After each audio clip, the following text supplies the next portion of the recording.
The difference in people, the difference in performance, the difference in the final result, the outcome, is it usually dependent upon skill? Is that what makes one person better than another, yes or no? How many have seen someone with an unbelievable innate skill get wiped out by an athlete, a person, a business individual who clearly had less skill? How many have seen this happen? Say I.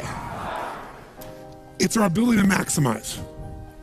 We said on day one, leaders are what transform organizations. You want to grow this company, you want to transform this company, leaders do it. A leader doesn't mean everybody else follows you. It just means that you have a higher what? A higher standard than anybody else does. What'll make you the leader is when you have a higher expectation, not of other people, anybody can do that, of whom? Of yourself.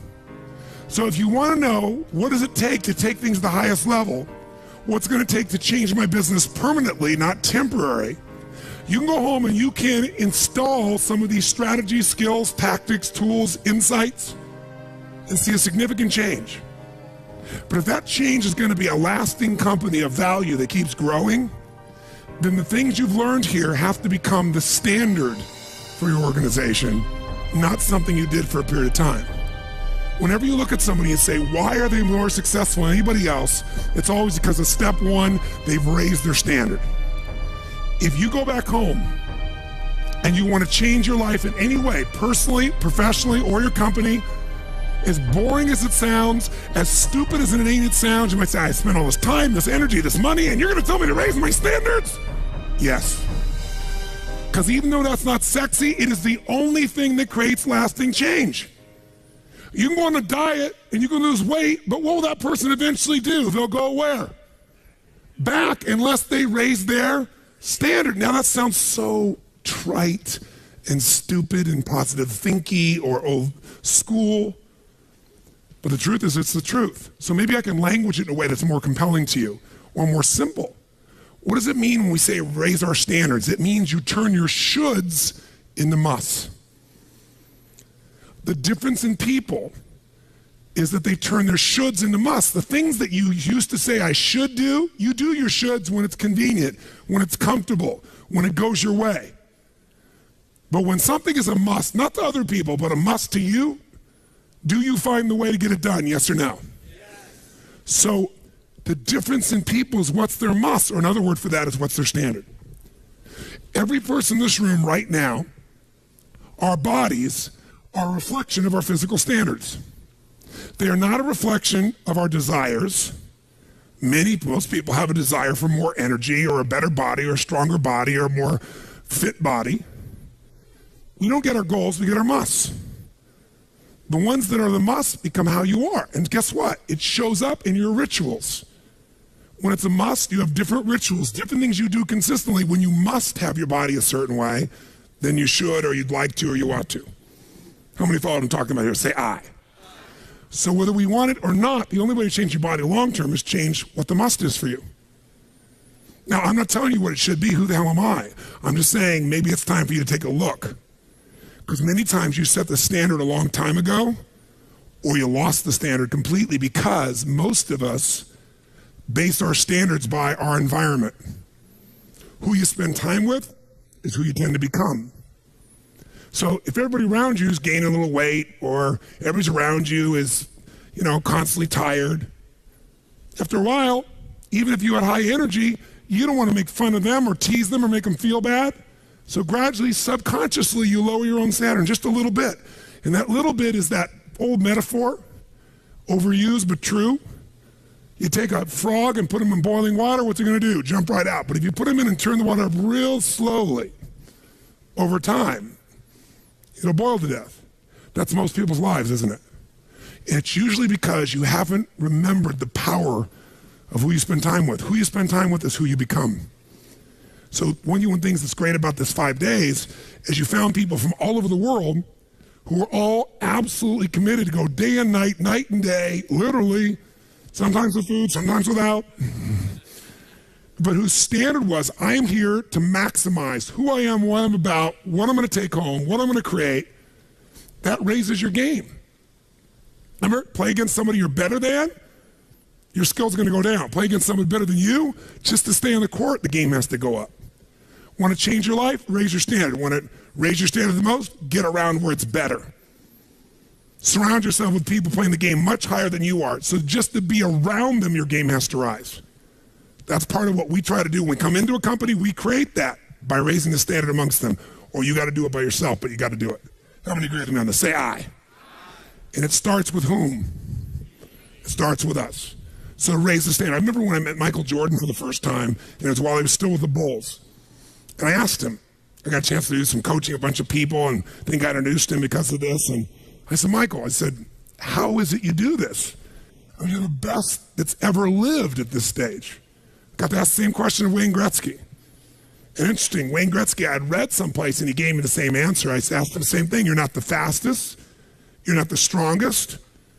You're not, you don't, how is it you're the great one when you're not the fastest, the strongest, the quickest? And he said, well, Tony, I appreciate the compliment, but he said, I think one of my advantages is most people skate to where the puck is, and I skate to where the puck is going. The power of what? Anticipation. He knows the pattern. With Jordan, his standard was, I asked him, he said, Tony, everybody, I said, what makes you the best? Is it natural ability? Is it talent? Is it skill? Is it God-given? Is it strategy? What is it? He said, Tony, I think I can say this to you without it sounding like hyperbole. He said, I have got unbelievable natural skills. But he said, study my history and you'll know why I am who I am. I did not make the high school varsity team when I was a sophomore in school. High school, I got cut. He said, I had a lot of natural talent, but the greatest gift of my life was a coach who said, you're not on the team. And I looked at him, I laughed at him. I said, you got to put me on the team. I'm the most talented guy out there. He said, no, you're not. He said, you have a lot of natural talent, but you have no heart, no absolute commitment, no real drive. You're not on my team. And it just crushed him. And finally he negotiated and he said, look, you want to be on my team next year? Simple. Meet me every morning before school for a one-on-one practice and I'll take this raw talent and I'll teach you discipline. I'll show you how to raise your standard. And if you show up the whole year, I'll guarantee you a spot next year. And if you don't, probably the same outcome's going to happen when you try out next year. He couldn't believe it. And guess what? Most people don't know. Michael Jordan got up every morning and drilled and drilled and drilled and didn't get to be on the team. And next year he was on the team and he was not only good, he was great. Guess when his career exploded? When he lost again, championship to Detroit. And he was on the bus, he said he was crying in the back of the bus, physically crying, pissed off at all the other players that they hadn't done their job. And something inside of him snapped and realized, crying, whining, blaming everybody else is not the problem. I need to raise my, because he realized that's what did it for him originally. And you know what he did that year? He lifted weights like never in his entire life. He decided he was going to dominate every person, every floor, every place, every spot in the country. He's going to be stronger than anybody. He practiced like he'd never practiced in his life. And oh, by the way, he won how many NBA championships? How many in a row? 3. Retired, came back and won how many in a row? 3. Never anybody in history would even dream of such a thing, especially after retirement. That's the power of raising your standard. But guess who he competes with? Michael told me one time, he goes, Tony, if I competed with other people, I wouldn't be who I am. He said, my competition is with the best I can be. They're trying to compete with me, that's why I beat them. Because they're competing with where I am. But I'm competing with where I can be. Think about that mindset. Think how your life would be different if you raised the standard of what you expected from yourself, not your people, yourself, to that level, how things could shift. It's all about changing your shoulds to musts. It's all about going back and saying, this is how it's going to be. It's like when Gary Vee was here and guys were saying, man, I'm working so hard, man. I work from 9 to 6. He goes, yeah, what are you doing from 8 to 2? 8 p.m. to 2 a.m. That's when you master your craft. I always say to people, it's what you practice in private that you'll be rewarded for in public.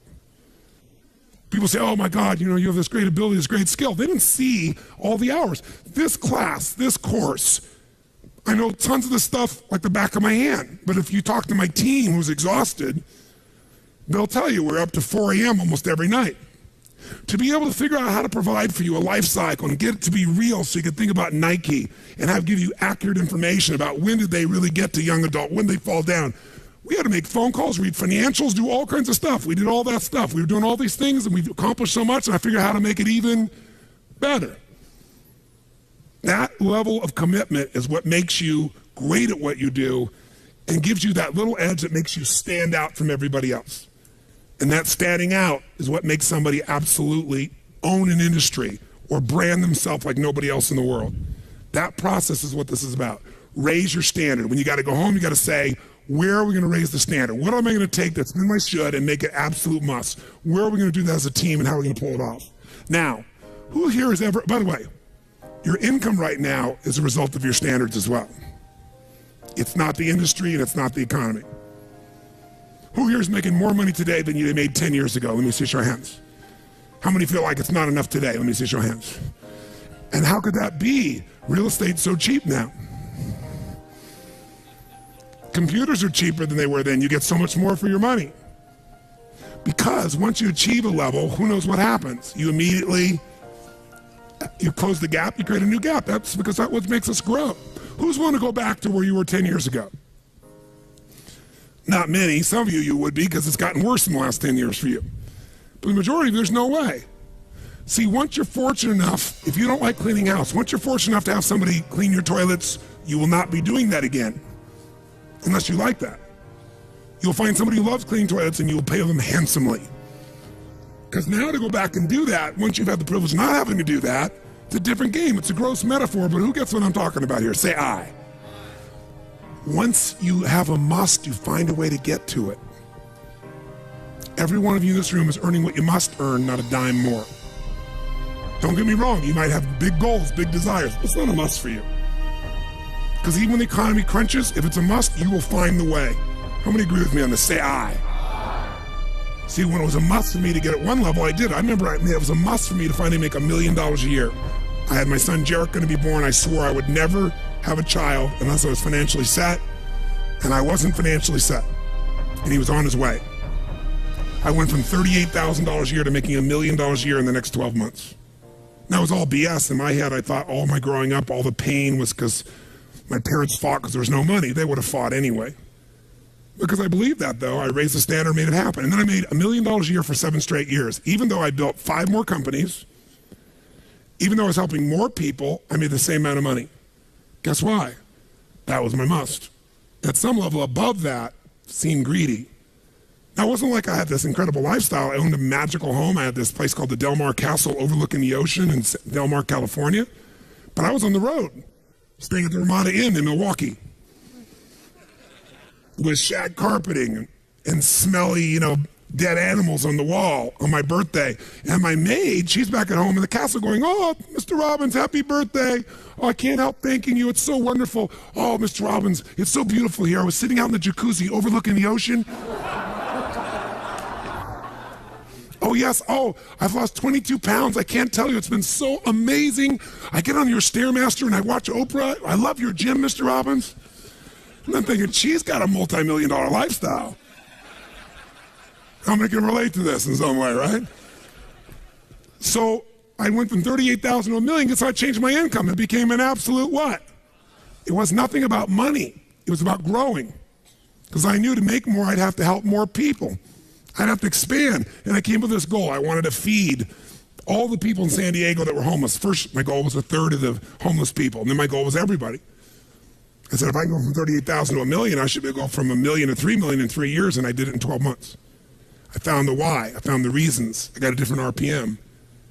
But it became a must for me, not a should. You're meeting your must, my friends. Maybe it's time to change your must. Some people's must is to survive. Some people's must is to be okay. Some people's must is to have freedom. Some people's must is to have more than they could possibly spend. Some people's must is take care of everybody around them. Whatever your must is, you're going to get it. When you leave here, get clear on your must. Or raise your what? Step 2, real fast. I'm going to do it real fast. Who here's ever raised the standard and you get out there and you go, I'm going to go do this. And I'm committed. I'm going to change this. I'm going to make that happen. I'm going to lose 50 pounds. I'm going to take my company to the next level. And you're all excited. And then all of a sudden this voice in your head goes, who are you kidding? Who's ever had one of these? Raise your hand, say I. So once you raise your standard, you got to get certainty behind it. You can sustain it, and that means you got to change your limiting beliefs. You got to change your limiting beliefs. And who has limiting beliefs, by the way? Who? Everyone does. So you got to become aware of it, and you got to destroy it. Now, how to do that? Honestly, if you've been to the UPW, you know how. If you haven't, come join me in San Jose or someplace else and come through the experience. When you change your limiting belief, everything changes. Because as you believe, so is it done unto you. If you believe you're right, or you believe you're wrong, you're right. Because whatever you're certain about, you find a way to support it. I always teach people to exercise. Try this, and if you know it, do it fresh. Look in this room real fast for everything that's brown in this room. I'm going to give you a test. What's brown? Quick, look for brown, look for brown, look for brown. Brown hair, brown clothing, brown. Close your eyes. Tell me everything you saw in this room that's red. Raise your hand if you see more brown in your head than red and say I. Open your eyes. Now look for red, look for red, look for red, look for red, look for red, look for red. Look everywhere for red, look for red. Raise your hand if you found more red this time. Raise your hand, say I. Why? Because you're looking for it. Because whatever you focus on, you'll find. In fact, you'll find stuff that's not there. How many saw beige, called it brown just to feel successful? How many saw burgundy, called it red just to feel successful? See, once you believe something is a certain way, out of your need for certainty, you'll change things to meet that belief. Let me show you in 2 seconds flat why the rich get richer and the poor get poorer. I call it the success cycle, real fast. Draw yourself 4 squares, put them up on the screen here. You'll see, as I do this, take a quick look.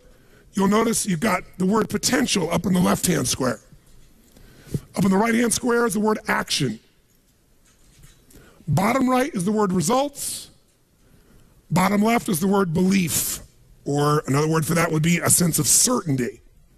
Potential, action, belief, results. And notice there's arrows in a clockwise fashion where they just keep feeding each other over and over and over again.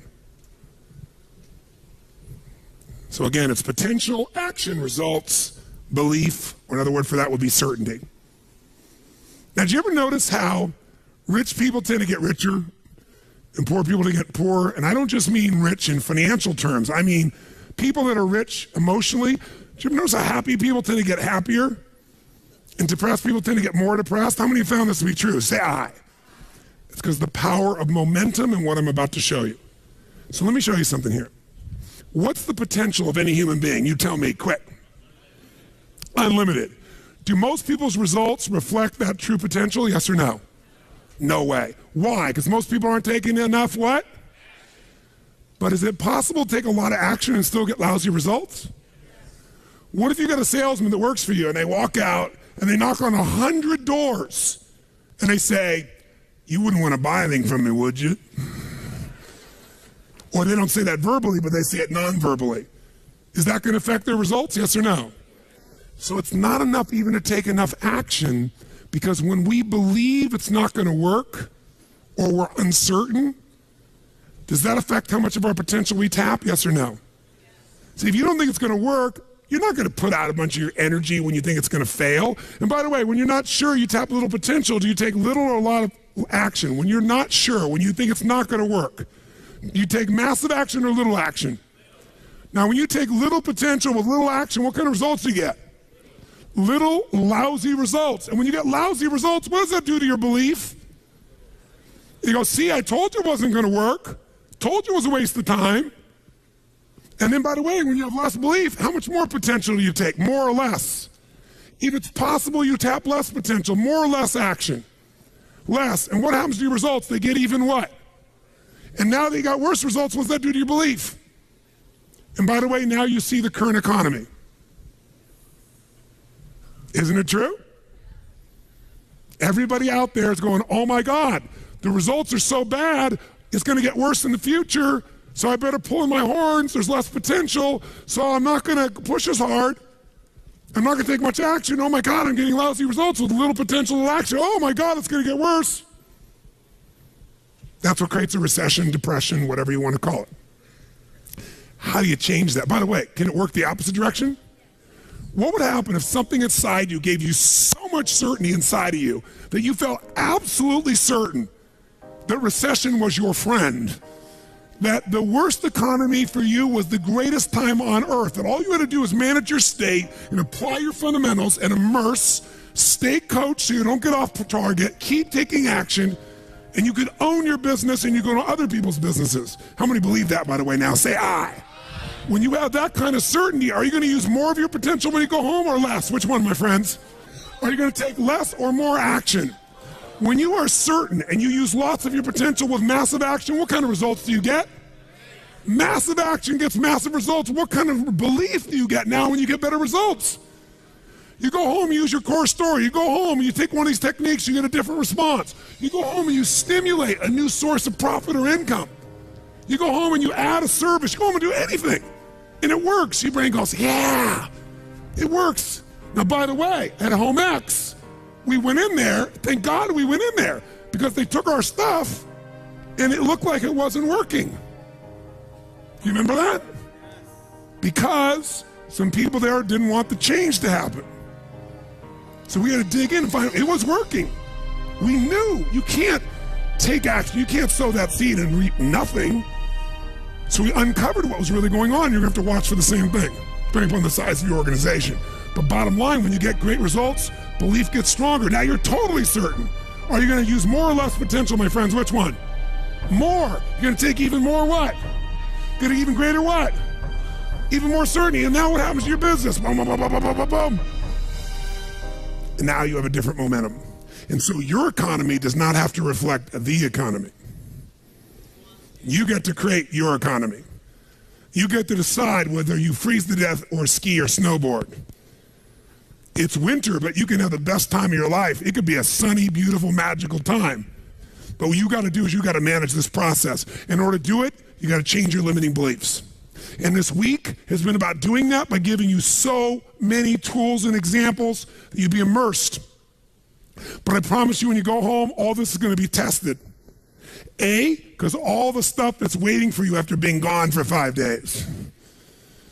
B, all the people there you work with, their limiting beliefs, whether you have one employee or two because you're an army of one or two people, or whether you got 10,000.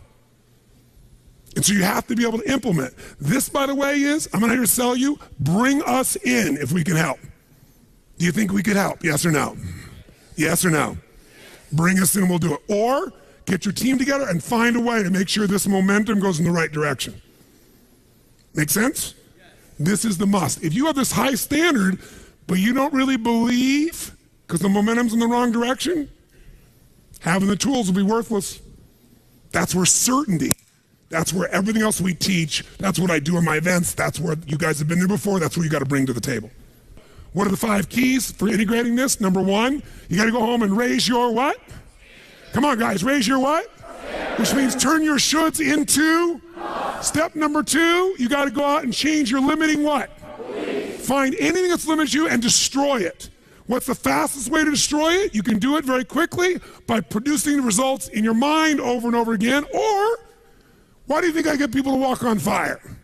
Because they think it's impossible. When they walk in this fire, mentally you might say, oh, I can do it. But when they get in front of that fire and it's 2,000 degrees burning hot coals, it gets their full attention.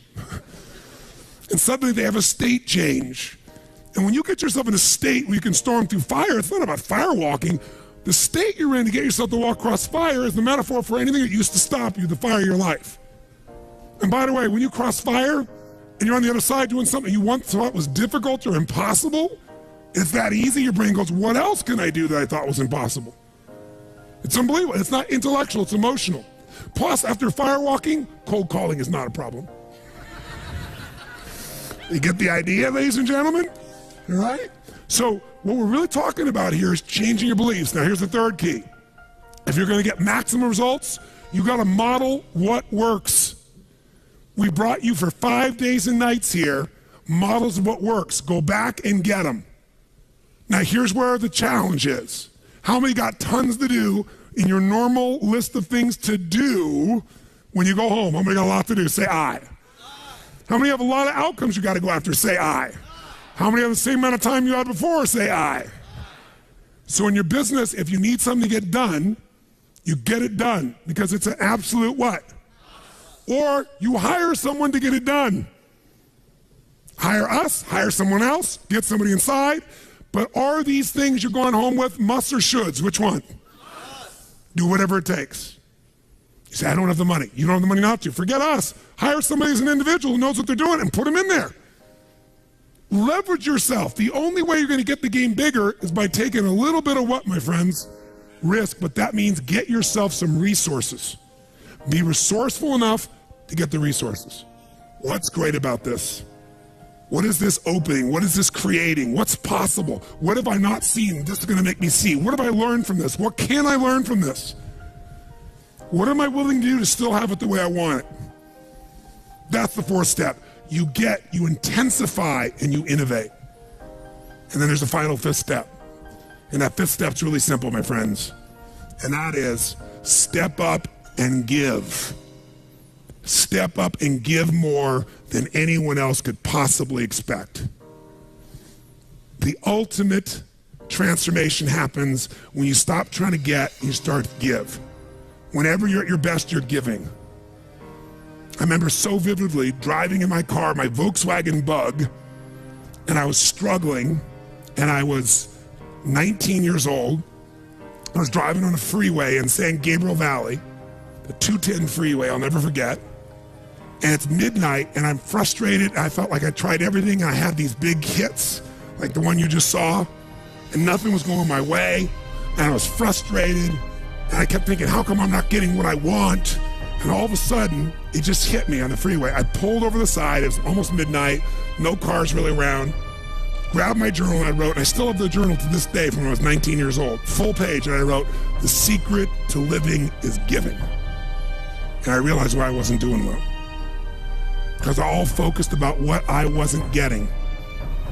I was not focused on what I was not giving. And the whole game changed.